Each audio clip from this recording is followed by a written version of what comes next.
కారం రంగు రుచితో ఉంటుంది. ఆచి మిరపపొడి అదరగొట్టే కారం రంగు రుచి.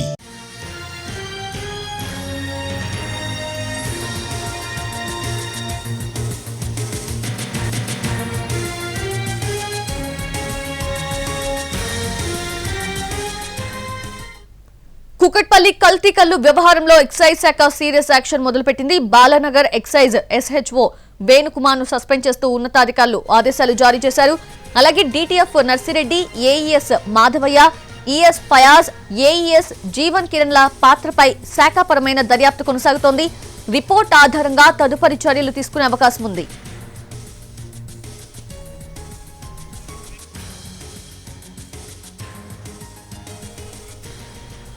అది కుకట్పల్లి కల్తీ కల్లు వ్యవహారంలో ఎక్సైజ్ శాఖ అయితే సీరియస్ గా యాక్షన్ స్టార్ట్ చేసినట్లుగా తెలుస్తుంది. లేటెస్ట్ అప్డేట్స్ అందించేందుకు మా crime input editor Ramesh Paitla సిద్ధంగా ఉన్నారు. రమేష్ పైట్ల,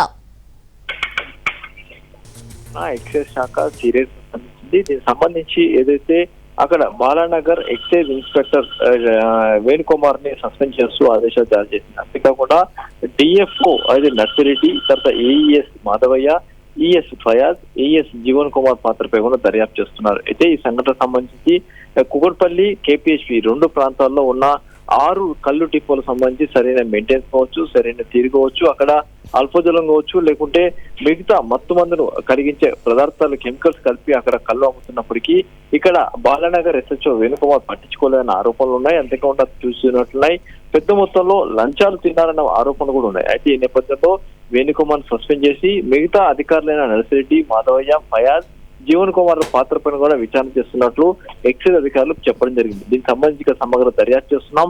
మరోవైపు ఇప్పటికే 6 కల్లు డిపోలను అటు ఎక్సైజ్ అధికారులు సీజ్ చేయడం జరిగింది. శాంపిల్స్ నుంచి కూడా అటు FSR కూడా పంపించడం జరిగింది. దీంట్లో అల్పజలం మోతాదు కంటే ఎక్కువ కలపడం వల్లనే ఈ ప్రమాదం సంభవించిందని చెప్పి ఇప్పటికీ అధికారులు తెలిసింది. ఎందుకంటే ఈ కల్తీ కళ్ళు తాగిన తర్వాత కల్తీ కళ్ళతో కంటామినేషన్ వాటర్ ఈ రెండు కల్తీ తాగడం వల్ల అక్కడ ఉన్న ఏదైతే కళ్ళు తాగిన వాళ్ళందరూ కూడా తీవ్ర అస్వస్థకు గురయ్యాయి. కొంతమందికి కిడ్నీలు కూడా ఫెయిల్ కావడం జరిగింది. అయితే వీళ్ళందరూ కూడా ఆసుపత్రి చికిత్స పొంది ఇప్పటివరకు 7 చనిపోయారు.